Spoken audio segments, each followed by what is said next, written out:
Hey guys, how's it going? Hope you're doing well. My name is Crown, and today I'm going to read you some very interesting stories that I hope that you're gonna love. And now, without further ado, let's go!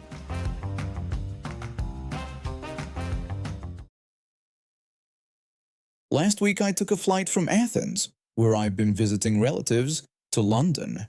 It was a late flight, I was exhausted, and the plane was full. I'd chosen a window seat when booking. After a week of family gatherings, dinners, and playing tour guide to my younger cousins, I needed to rest my head against the wall and hopefully sleep during the 4-hour journey. When I boarded the plane, dragging my carry-on through people stuffing bags into overhead compartments, I reached my row only to find some guy already in my window seat. He had big headphones covering his ears and was staring out the window. I stood there, ticket in hand, checking the seat number. Definitely my seat. I cleared my throat. I told him that I thought he was in my seat. Nothing. Not even a look in my direction. His eyes were open, so he wasn't sleeping. I tried again, telling him this was seat 23A and it was my seat. Still nothing. The line of passengers behind me was growing and people were getting impatient. Someone behind me asked if I could move along because they needed to get past. I tapped the headphone guy on the shoulder. No reaction. I tapped again, more firmly. He kept staring out the window like I didn't exist. I was too tired to make a scene. I looked for a flight attendant, but they were busy with other passengers. The people behind me were getting irritated. I said fine, whatever, and squeezed past him to take the middle seat, fuming. Who ignores someone like that? A few minutes later, a young woman took the aisle seat in our row. She started chatting with another woman sitting in the window seat in the row behind us. They were friends traveling together. After them talking across the seats, the woman in the aisle seat asked if I would switch seats with her friend so they could sit together. I looked back at her friend. She was very large, taking up most of her window seat. I'm not small myself, but she was easily twice my size. I probably would have agreed anyway, but now I saw a chance for revenge. I told her no problem. As I stood up, I noticed the headphone guy had turned around. His face showed horror and pleading. He realized what was about to happen. I ignored this and gathered my things. I said I was happy to help them sit together. The woman thanked me, saying I was kind. I moved to the row behind. The large woman squeezed past me to the middle seat I'd just left. From my new seat, I had a perfect view of what happened next. When she sat down, she took up her entire seat plus about half of the window seat. The headphone guy was pressed against the wall of the plane, looking uncomfortable. He tried to shift away but had nowhere to go. Throughout the flight, I tried to sleep but couldn't. Whenever I opened my eyes, I checked on them. The headphone guy remained squished against the window for the entire 4-hour journey, barely able to move. I saw him try to use his tray table, but there wasn't enough space to pull it down completely. He balanced his drink on the half-lowered tray. I felt satisfied. If he had just taken his assigned seat, our roles would have been reversed. He would have been sitting comfortably in the middle seat next to the aisle, and I would have been pinned against the wall by the larger passenger. When we landed in London, the headphone guy bolted from his seat as soon as the seatbelt sign turned off. As he rushed past me, I caught his eye and gave him a little smile. He looked away.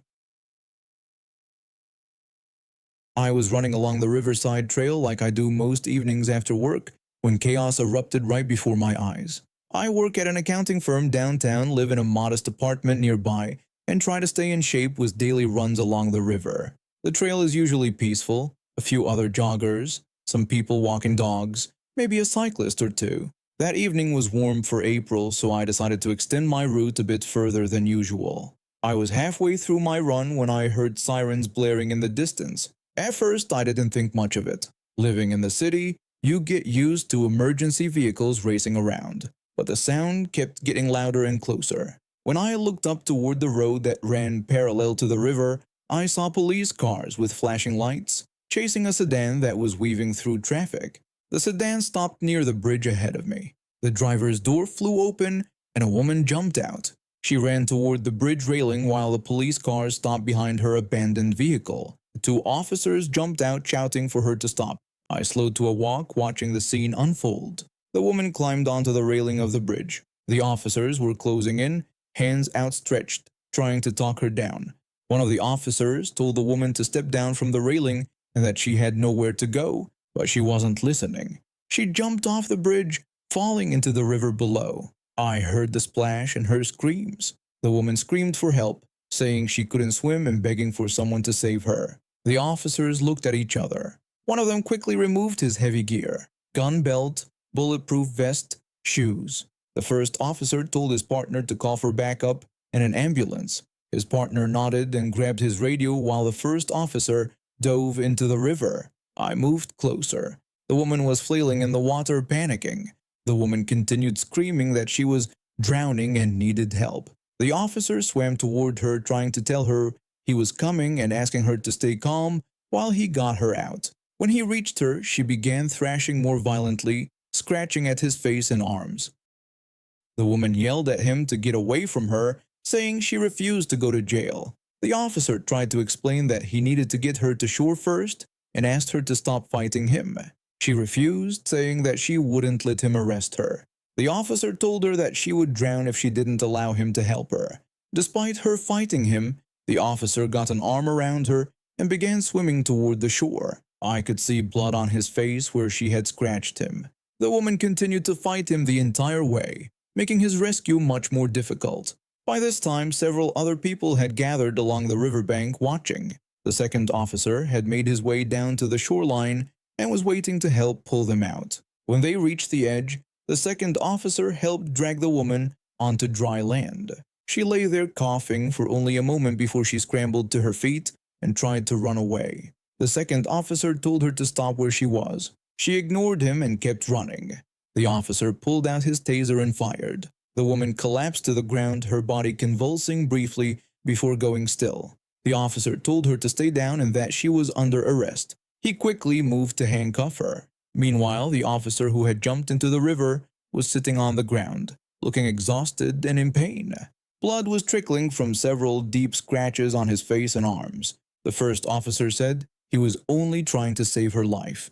From the ground, the woman started screaming about knowing her rights, saying they couldn't do this to her and demanding to speak to their supervisor.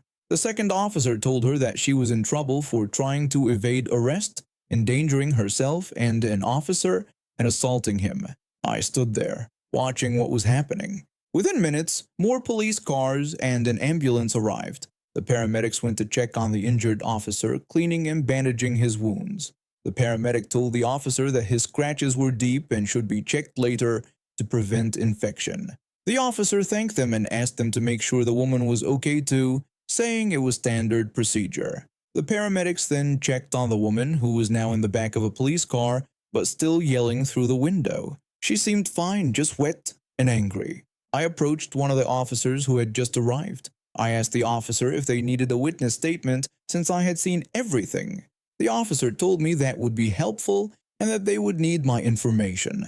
As I gave my contact details, I asked what the woman had done to have all of them chasing her. The officer told me that she had committed armed robbery at a convenience store and also had outstanding warrants, adding that she would be going away for a long time. I watched as they drove away with the woman still screaming in the back seat. The officer she had scratched was taken to the hospital for treatment. I stood there for a few minutes, thinking about what I had just seen. My evening jog had turned into witnessing one of the most bizarre displays of human behavior I'd ever seen. Jumping off a bridge to escape arrest, then demanding to be rescued only to attack the person trying to save you, and then trying to run again. I turned around and headed home knowing I'd have a story to tell at work tomorrow. I've been working at Sullivan's Grocery for just over 3 years now. Normally, I handle the main registers, but yesterday I was assigned to the express checkout lane because Melissa called in sick. Express lane duty is both better and worse than regular checkout. Better because the transactions are quick, but worse because it attracts the most impatient customers. My shift had been going smoothly until about 4:30 p.m. The afternoon rush was starting and I was trying to keep the line moving efficiently. This middle-aged guy had been waiting patiently in my line. He wasn't complaining even though he had around 15 items, which is right at our express lane limit. He was scrolling through his phone, occasionally looking up to make sure the line was moving. That's when I noticed her approaching. She was holding a small basket with maybe 5 or 6 items. From the moment she got in line behind the patient guy, I could tell she was trouble. Her body language screamed irritation, sighing loudly, checking her watch repeatedly, tapping her foot. After about 30 seconds of this performance, she decided she'd waited long enough. Without saying a word, she stepped around the guy and positioned herself directly in front of him at my register. The guy looked up from his phone, confused. He politely told her that he was next in line. She didn't even turn around to face him when she responded. She smugly explained that she had fewer items, and that's how the express lane works. The guy just stood there, taken aback by her boldness. Then she turned to me and did something I couldn't believe. She waved me over, even though I was already at my register. She demanded my attention and claimed that the man was harassing her. She insisted that he should be kicked out of the store. I looked at the guy, who looked dumbfounded. He hadn't done anything close to harassment, he'd simply said it was his turn. I should mention that I've developed a thick skin working retail. Most of the time I just smile and nod when customers are unreasonable. The customer is always right, blah blah blah. But something about her entitlement and trying to get an innocent person in trouble just hit me wrong. I took a deep breath and responded. I told her that being in a hurry doesn't put her above other people. The checkout area went silent. The guy behind her raised his eyebrows, looking surprised and relieved that I'd spoken up. Karen froze while placing her basket on the counter. For a second, I thought she hadn't heard me. Then her face changed. Shock, disbelief, anger, all in about 3 seconds. She scoffed and mumbled. She complained that this was why America was falling apart. She picked up her basket, turned on her heel, and walked toward the exit without buying a single thing. As she pushed through the doors, she nearly collided with an elderly woman entering the store, but didn't pause to apologize. The guy who had been waiting stepped up to my register, a smile spreading across his face. He thanked me for standing up for him and said he was starting to wonder if he was losing his mind. I assured him it was no problem. I explained that the express lane is for 15 items or fewer, not for whoever thinks their time is more valuable. He expressed his appreciation for me standing up for him, noting that it doesn't happen often in retail. I said I might get in trouble for it, but sometimes you just have to say something. He offered his support, telling me to let him know if I got in trouble, as he would be willing to talk to my manager personally. As I scanned his groceries, we chatted about how common these entitled behaviors seem to be these days. He told me he used to work retail too, so he understood the daily struggle. After he left, my co-worker from the next register leaned over. She warned me that the woman might complain to management. I acknowledged this possibility but defended my actions, saying I didn't say anything rude but just stated a fact.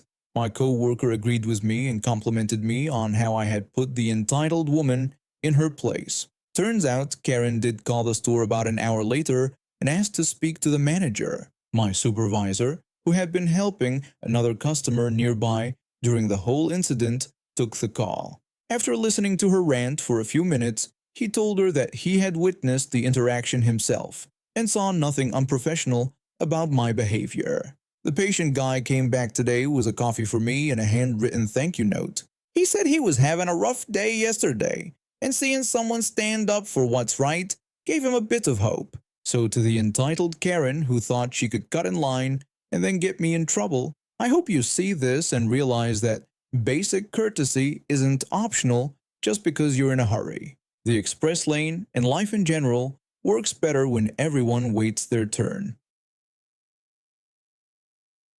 For years, I struggled paycheck to paycheck, living in a tiny apartment with barely enough to cover the basics. Finding a new job wasn't easy. I sent out hundreds of applications, went to dozens of interviews, and faced rejection after rejection. But I kept at it, taking extra shifts at my old job and cutting corners wherever I could. Finally, after what felt like forever, I landed a position at a good company with decent pay and benefits. Not wealthy by any stretch, but for the first time I could breathe.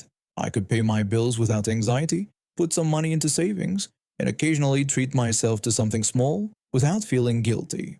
My sister and I have always been close despite our different approaches to money. While I was always the cautious one, she lived like tomorrow didn't exist. Maxed out credit cards, impulse purchases, borrowing from friends, that was her normal. I never judged her for it though. We supported each other through thick and thin. When I got the new job, I was excited to share the news with her. We went out to celebrate and I happily paid for dinner. It felt good to be able to do that for once, but I should have seen the warning signs that night. During our celebration dinner, my sister commented on my fancy new job saying I had finally made it. I downplayed it, explaining I wasn't rich, but just finally stable enough not to worry about rent each month. She responded by calling me basically rich compared to where I was before and suggested I should buy a round for everyone. I laughed it off and did buy drinks that night since we were celebrating. But then it became a pattern. Every time we went out, she'd make comments about my new money. At first, it was just annoying, but then it got uncomfortable. Last month, we met up for lunch with some friends. When the bill came, my sister announced to everyone that her budget was tight but pointed out that I could cover her since I had just gotten a raise. I corrected her that I hadn't gotten a raise but simply had a better job than before. She dismissed the difference and asked what was an extra $20 to me now. I ended up paying, feeling everyone's eyes on me. It wasn't the money that bothered me, it was being put on the spot like that. The real breaking point came last night. We were having dinner at her place, a dinner I brought half the ingredients for, by the way, when she started talking about a trip she wanted to take. As we ate, she mentioned wanting to go to the beach for a long time but complained she couldn't afford it. I suggested she save up for a few months, just like I had to do for years. Her response shocked me. She suggested I could just help her out since I was doing so well now, and she had always been there for me when I was struggling. When I asked what she meant, she reminded me of all the times she let me crash on her couch when I couldn't make rent and helped me move. She said she stuck with me when I was broke, and not everyone would have done that. The way she said it made my stomach knot up, like she'd been keeping a mental ledger all these years. I told her I didn't realize she was keeping score and thought that's what family does for each other. She denied keeping score but then said now that I had money, it was only fair I help her out. She actually said I owed her. Those words, "you owe me," hit me like a truck. I explained that I didn't owe her for being my sister and never asked her to stick with me. I thought she did those things because she cared. She insisted she did care but argued that now that I wasn't struggling anymore, I should share the wealth. She asked what the point of having money was if I was going to be stingy with it. I explained the difference between being generous and being taken advantage of, emphasizing that I worked hard for what I had, and it didn't just fall into my lap.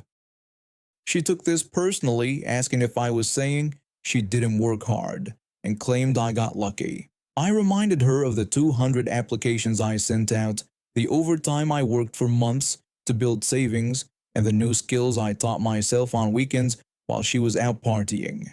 The argument escalated from there. She accused me of changing, of becoming selfish, now that I had money. I pointed out that I'd offered to help her make a budget multiple times, but she always refused. By the time I left, we were barely speaking. That night, I couldn't sleep. Was I being selfish? Should I just help her because she's family? But the more I thought about it, the angrier I got.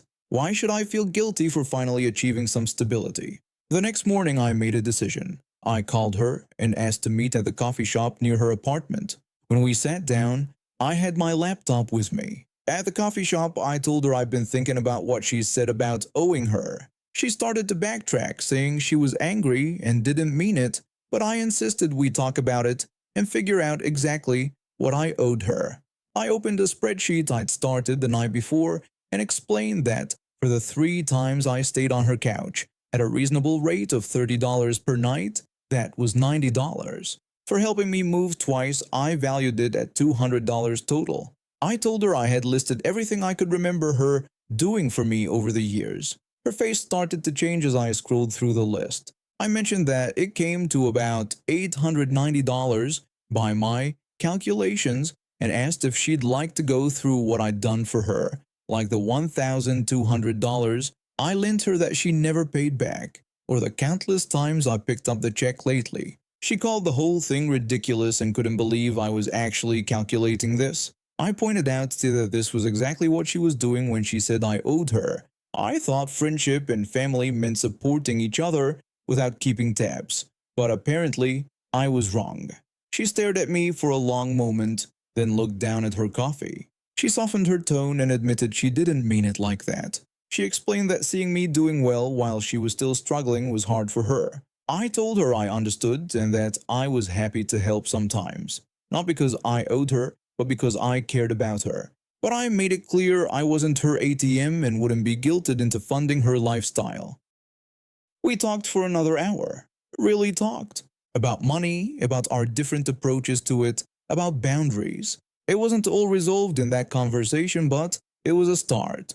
I offered to help her make a budget again, and this time she agreed. And I made it clear that while I'll always be there for her in a crisis, I won't be picking up random checks just because I have a better job now. It's still a work in progress, but at least now I don't feel like disappearing every time we go out to eat.